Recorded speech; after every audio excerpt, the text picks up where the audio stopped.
नमस्कार, मैं Dhananjay Kumar Galaxy study centre में आपका स्वागत करते हैं। इस वीडियो के माध्यम से नंबर सिस्टम के सारे टॉपिक्स को डिस्कस करेंगे। जो स्क्रीन पर आपको जितने भी टॉपिक दिख रहा है, ये सारे टॉपिक्स को अच्छे से कवर करेंगे। सबसे पहला टॉपिक है प्राकृत संख्या। प्राकृत संख्या क्या होती है? तो जैसे मेरे पास कुछ वस्तुएं हैं, जैसे कुछ वस्तुएं मेरे पास हैं,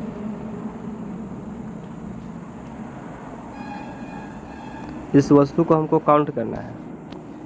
तो कैसे काउंट करेंगे? 1, 2, 3, 4। किसी भी वस्तु को गिनती करने के लिए 1 से स्टार्ट करते हैं, अर्थात गिनती की संख्या को हम क्या कहते हैं? प्राकृतिक संख्या कहते हैं, जिससे किसी वस्तु का गिनती हो सके। गिनती की संख्या को प्राकृतिक संख्या कहा जाता है। जैसे 1, 2, 3, 4, 5, 6, 7 इत्यादि अनंत तक। सबसे छोटी प्राकृतिक संख्या 1 होती है और सबसे बड़ी प्राकृतिक संख्या अनंत होती है। पूर्ण संख्या क्या होती है? पूर्ण संख्या प्राकृतिक संख्या के सदस्य में शून्य शामिल करने से जो संख्या बनती है पूर्ण संख्या कहलाती है। यहाँ तक प्राकृतिक संख्या है। प्राकृतिक संख्या के सदस्य में अगर शून्य शामिल कर देंगे तो यह संख्या पूर्ण संख्या कहलाती है। सबसे छोटी पूर्ण संख्या 0, सबसे बड़ी पूर्ण संख्या अनंत होती है। नेक्स्ट टॉपिक है सम संख्या। वैसी संख्याएं जो 2 से पूर्णतः विभाजित हो जाती हैं। वैसी संख्या जो 2 से पूरी तरह से विभाजित हो जाता है सम संख्या कहलाती है। या तो वैसी संख्या जिसका इकाई अंक 2 हो या 4 हो या 6 हो या 8। जिसका इकाई अंक 2, 4, 6, 8 होती है, वे संख्याएं सम संख्या कहलाती है। विषम संख्या, सबसे छोटी सम संख्या जो होती है 0 होती है। 0 एक सम संख्या में आती है। सबसे बड़ी सम संख्या अनंत होता है। अगला टॉपिक है विषम संख्या। तो वैसी संख्याएं जो 2 से पूरी तरह विभाजित नहीं होती है विषम संख्या कहलाती है। सबसे छोटी विषम संख्या 1 होती है, सबसे बड़ी विषम संख्या अनंत होती है। या तो वैसी संख्या जिसका इकाई अंक 1, 3, 5, 7 और 9 होती है, वे संख्याएं विषम संख्या कहलाती हैं। अगला टॉपिक है भाज्य संख्या। भाज्य संख्या क्या होती है? जैसे अगर मान लें कि भाज्य संख्या क्या होती है और अभाज्य संख्या क्या होती है। तो भाज्य और अभाज्य संख्या को समझने के लिए, जैसे मेरे पास कोई संख्या है 1, 2, 3, 4, 5। तो 1 में अगर डिवाइड लगाया जाए तो सिर्फ 1 से भाग लगेगा। 2 में भाग लगाना है तो सिर्फ 1 से लगेगा, 2 से भाग लगेगा। 3 में 1 से लगेगा और 3 से भाग लगेगा। 1 से भाग लगेगा, 2 से भाग लगेगा और 4 से भाग लगेगा। 1 से भाग लगेगा और 5 से लगेगा। इसका मतलब है कि जिसका सिर्फ और सिर्फ 2 गुणनखंड होता है, सिर्फ और सिर्फ 2 गुणनखंड होता है, उसे अभाज्य संख्या कहा जाता है।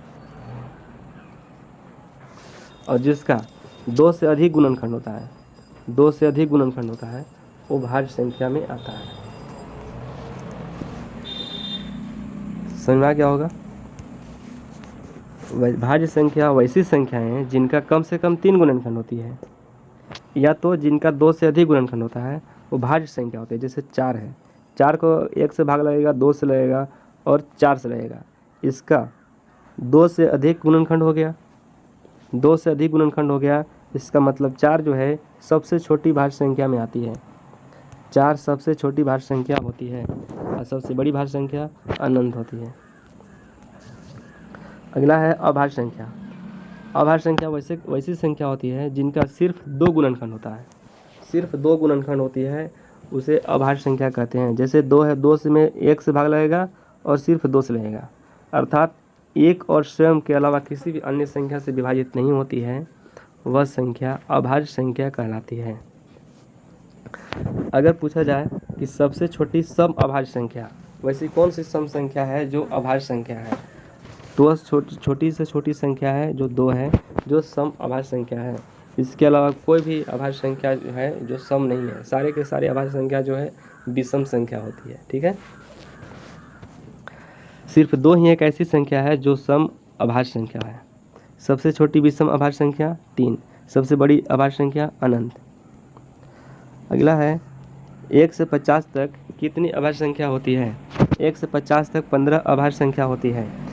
1 से 50 तक 15 अभाज्य संख्या होती है, जिसमें 2, 3, 5, 7, 11, 13, 17, 19, 23, 29, 31, 37, 41, 43 और 47।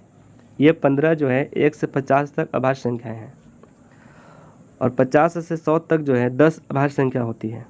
53, 59, 61, 67, 71, 73, 79, 83, 89 और 97। ये 10 संख्या जो है 50 से 100 तक अभाज्य संख्या है। और 1 से 100 तक कितनी अभाज्य संख्या होती है? तो 25 होती है। 1 से 100 तक 25 अभाज्य संख्या होती है। 1 से 50 तक 15 और 50 से 100 तक 10, 15 और 10 25। ऐसे 7 लगातार संख्याएं कौन सी होती हैं? ऐसी कौन सी लगातार 7 संख्याएं हैं जिनके बीच में एक भी अभाज्य संख्या नहीं है? बहुत लकी नंबर है ये 7। ये कौन सी लगातार 7 संख्याएं हैं जिसमें एक भी अभाज्य संख्या नहीं होती है? 90 से लेकर 96 तक। 90 से लेकर 96 तक जो है सारा के सारे भाज्य संख्या है, इसमें इसके बीच में एक भी अभाज्य संख्या शामिल नहीं है। नेक्स्ट टॉपिक है पूर्णांक संख्याएं। पूर्णांक संख्या किसे कहते हैं? तो सभी धनात्मक और ऋणात्मक संख्याएं पूर्णांक संख्या कहलाती है। जैसे 1, 2, 3, 4, 0 भी हो जाएगा, -1, -2, -3, -4 इत्यादि। धनात्मक पूर्णांक संख्या जो होती है 2 तरह का होता है, एक धनात्मक पूर्णांक संख्या, एक ऋणात्मक पूर्णांक संख्या। वैसी पूर्णांक संख्या जो धनात्मक होती है धनात्मक पूर्णांक संख्या कहलाती है। जैसे पॉजिटिव इंटीजर, जैसे 0, 1, 2, 3, 4, 5 इत्यादि। कहाँ तक? अनंत तक। इसमें देखा जाए कि सबसे छोटी धनात्मक संख्या जो होती है 0 होता है और सबसे बड़ी धनात्मक संख्या अनंत। अब यहाँ पर ऋणात्मक संख्या, ऋणात्मक पूर्णांक संख्याएं। ऋणात्मक पूर्णांक संख्याएं वैसी पूर्णांक संख्याएं जो ऋणात्मक होती है ऋणात्मक पूर्णांक संख्या कहलाती है। वैसी पूर्णांक संख्याएं जो ऋणात्मक होती है ऋणात्मक पूर्णांक संख्या कहलाती है। जैसे -1, -2, -3, -4 इत्यादि। सबसे छोटी ऋणात्मक संख्या माइनस अनंत होता है, इन्फिनिटिव। और सबसे बड़ी ऋणात्मक संख्या -1 होता है। क्योंकि अगर कोई पूछा जाए कि -5 और -6 में सबसे बड़ा कौन है, तो सबसे बड़ा -5 है। जैसे जैसे अंक वैल्यू बढ़ते जाता है वैसे वैसे इसका वैल्यू कम होते जाता है। अंततः लास्ट में अनंत पर जो होता है सबसे छोटी संख्या होती है ऋणात्मक में। सबसे बड़ी ऋणात्मक संख्या -1। अगला है परिमेय संख्या। परिमेय संख्या है वैसी संख्याएं जो p/q के रूप में होती है, जहां q का वैल्यू 0 नहीं होना चाहिए। p/q के रूप में हो, p/q के रूप में हो, but q is not equal to 0। वैसी संख्या परिमेय संख्या कहलाती है। जैसे 0 है, परिमेय है कि अपरिमेय है? 0 परिमेय संख्या होती है क्योंकि इसके बटा में 1 है। अगर ऐसे रहेगा 1/0 तो ये हो जाएगा परिमेय संख्या नहीं होगा, ये अपरिमेय संख्या हो जाएगा। ठीक है, तो वैसी संख्या जो p/q के रूप में होता है, अब q का वैल्यू 0 नहीं होना चाहिए। जैसे यहाँ पर 5/0 है तो ये परिमेय संख्या नहीं होगा। 2/3 है, 6/7 है, ये सब परिमेय संख्या होगा। अपरिमेय संख्या क्या होती है? तो वैसी संख्या है जिसे p/q के रूप में व्यक्त नहीं कर सकते हैं, p/q के रूप में व्यक्त नहीं कर सकते हैं तथा जिनका पूर्ण वर्गमूल नहीं होता है। जैसे √2, √3, √7/11 इत्यादि। अगला है वास्तविक संख्या। वे सभी संख्याएं जिनका प्रयोग गणना के लिए किया जाता है। वे सभी नंबर्स जिनका उपयोग आमतौर पर गिनती करने के लिए किया जाता है, किसी प्रश्न का वैल्यू निकालने के लिए किया जाता है। वे सभी संख्याएं जिनका प्रयोग गणना के लिए किया जाता है वास्तविक संख्याएं कहलाती हैं। आमतौर पर वास्तविक संख्याओं का प्रयोग गणना के लिए किया जाता है तो वास्तविक संख्या कहलाती है। जैसे 1, 0, 3, 4, √3/4 इत्यादि। और अवास्तविक संख्याएं वैसी संख्याएं जिनका वर्ग एक ऋणात्मक पूर्णांक होता है, ऋणात्मक संख्या होती है, वैसी संख्याएं जिनका वर्ग एक ऋणात्मक संख्या होती है उसे अवास्तविक संख्या कहते हैं। जैसे √-1, √-4, √-3/4 इत्यादि। इसका अध्ययन करने के लिए हम √-1 का जो वैल्यू आई लेते हैं, क्योंकि जिसको बोलते हैं आयोटा, जिसको क्या बोलते हैं आयोटा, आई फॉर आयोटा। अगर इसमें अगर √-4 को लिखा जाए तो इसको हम ऐसे लिख सकते हैं -√1 × √4, तो इसका वैल्यू i√4। इस तरह से हम डिनोट लिख सकते हैं इसको। इसके बाद है सह अभाज्य संख्या। सह अभाज्य संख्या क्या होती है? ऐसी दो संख्याएं, वैसी दो संख्याओं का युग्म जिनका HCF 1 होता है, अर्थात दो संख्याओं का ऐसा जोड़ा होना चाहिए जिसमें एक के अतिरिक्त किसी अन्य संख्याओं से विभाजित नहीं होता है। जैसे 2 और 3 है, 2 और 3 में अगर डिवाइड किया जाए तो सिर्फ एक ऐसी संख्या है जो 2 और 3 को डिवाइड करेगा, इसके अलावा अन्य कोई भी संख्या नहीं है। तो एक वैसी संख्या, दो संख्याओं का ऐसा युग्म जिसमें एक के अतिरिक्त किसी अन्य संख्या से विभाजित नहीं होता है, या वैसी संख्याओं का दो युग्म जिसका HCF हाईएस्ट कॉमन फैक्टर कितना होना चाहिए? 1 होना चाहिए। 1 के अलावा कोई भी ऐसी संख्या और दूसरी संख्या नहीं है जो इसको डिवाइड कर सके।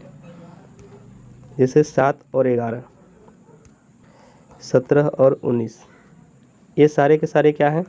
17 और 19, ये सब क्या है? सह अभाज्य संख्या में आते हैं। भिन्न संख्याएं, भिन्न संख्याएं क्या होती है? तो वैसी संख्याएं जो p/q के रूप में होती है और q का वैल्यू 0 नहीं होना चाहिए। p/q के रूप में हो और q is not equal to 0, तो उसे क्या कहते हैं? भिन्न संख्याएं। जिसमें p को अंश बोला जाता है और q को हर, जिसमें p को अंश और q को हर बोला जाता है। अब भिन्न जो है 3 तरह का होता है। पहला है उचित भिन्न। पहला उचित भिन्न है प्रॉपर फ्रैक्शन। वह भिन्न संख्याएं जिनका अंश छोटा तथा हर बड़ा हो, जिनका अंश छोटा और हर बड़ा हो। ऊपर में अगर p/q के रूप में लिखना है, p/q के रूप में, तो p छोटा होना चाहिए किससे? q से। तो इसका मतलब है कि 5/7 लिख दीजिए या 6/9 लिख दीजिए। नीचे बड़ा होना चाहिए, ऊपर छोटा होना चाहिए। नीचे का मान ऊपर वाला से बड़ा होना चाहिए। तो इस तरह के जो भिन्न होता है उसे उचित भिन्न कहा जाता है। अगला है अनुचित भिन्न। अनुचित भिन्न किसे कहते हैं?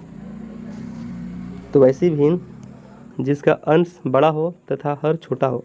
जस्ट उचित भिन्न का उल्टा होता है, जिसमें p/q है तो q का जो वैल्यू है वो बड़ा होगा, p का जो वैल्यू है बड़ा होगा q से। तो इसका मतलब है ऊपर में जो भी अंक रहेगा बड़ा रहेगा, नीचे में क्या रहेगा? छोटा रहेगा। जैसे 9/2, 17/12 इत्यादि जो है अनुचित भिन्न कहलाते हैं। अब प्रश्न आता है, अगला टॉपिक है मिश्रित भिन्न। मिश्रित भिन्न किसे कहते हैं? तो अनुचित भिन्न को पूर्णांक के रूप में लिखना। अनुचित भिन्न जैसे हम अभी क्या बताएं कि 17/12 जो है एक अनुचित भिन्न है। इसको पूर्णांक में लिखना चाहेंगे तो 12 से इसमें कितना बार पूरा भाग लग रहा है? एक बार में भाग लग रहा है पूरा, तो एक पूर्णांक हो गया, पूर्णांक, और बाकी रिमाइंडर कितना बचेगा शेषफल? तो 5, तो 5/12, तो एक पूर्णांक 5/12, एक पूर्णांक 5/12, एक पूर्णांक 5/12।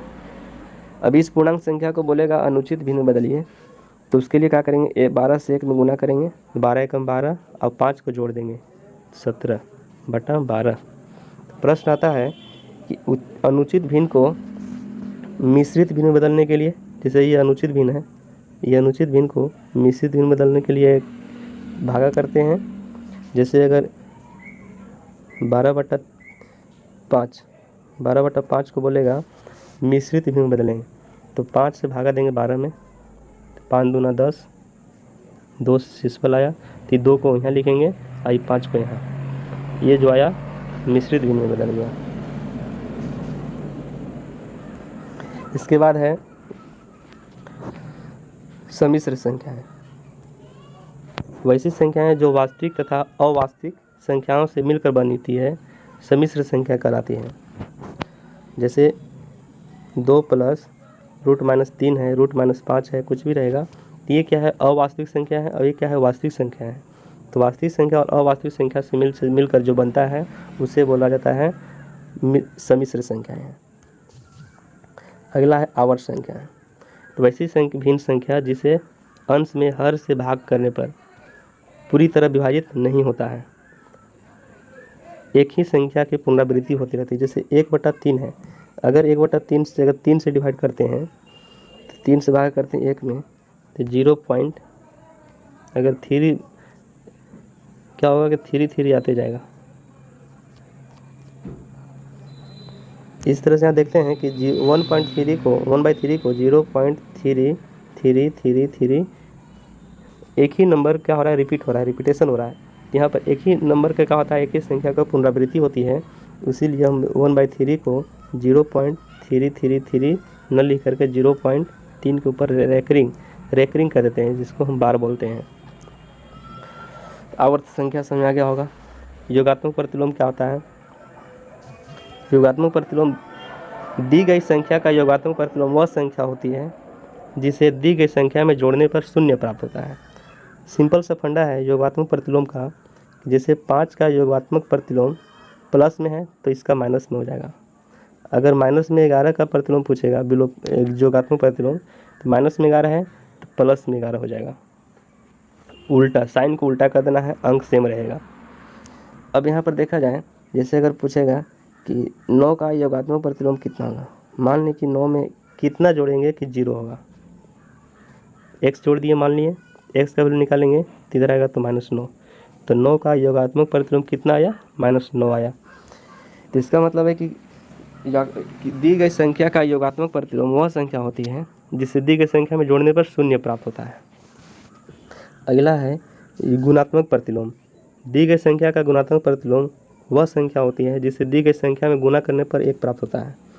जैसे अगर 5/6 है, इसका गुणात्मक प्रतिलोम पूछेगा तो इसका 6 कितना हो जाएगा, 5। उल्टा कर देना है ताकि कट कर कितना जाए, वैल्यू 1 होना चाहिए। जैसे अगर 3/2 का गुणात्मक प्रतिलोम पूछेगा तो मान लीजिए गुणात्मक प्रतिलोम x है, ताकि गुणा करने पर कितना आना चाहिए, 1 आना चाहिए। तो यहाँ से x का जो वैल्यू निकालेंगे तो यहाँ से क्रॉस मल्टीप्लाई से 2 से इसमें यहाँ पर चल जाएगा।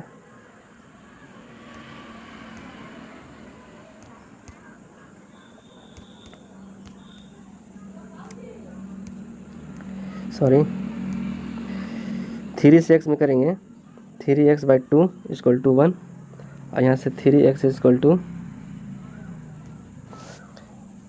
3/2 का योगात्मक प्रतिलोम पूछेगा तो इसका 1 मान लेते हैं।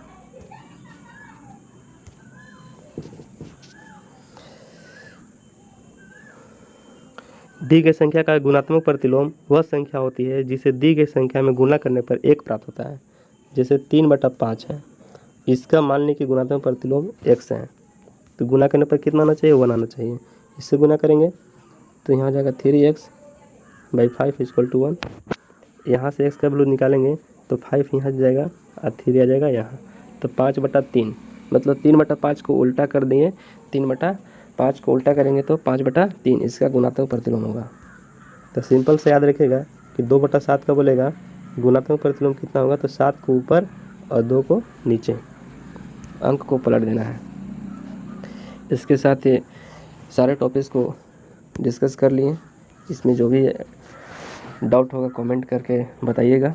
अगर ये वीडियो पसंद पड़ेगा, यदि ये वीडियो आप लोग के लिए हेल्पफुल होगा, नीचे कमेंट में लिखना ना भूलेंगे, क्योंकि इसी तरह का आगे वीडियो जानने के लिए इस चैनल का लाइक एंड सब्सक्राइब ज़रूर कीजिएगा। अगर इस सारे टॉपिक्स को स्क्रीनशॉट लेना चाहेंगे तो आप ले सकते हैं। जी हाँ, आप सभी अभिभावकगण एवं छात्र छात्राओं को अवगत कराना है कि आपके क्षेत्र ऊपरी कला में गैलेक्सिया स्टडी सेंटर। जी हाँ, आपने सही सुना, गैलेक्सिया स्टडी सेंटर आपके बच्चे के उज्जवल भविष्य के लिए नामांकन ले रही है। यहाँ पर 9th 10th 11th 12th के विद्यार्थियों को सभी विषयों की सुविधा दी जाएगी।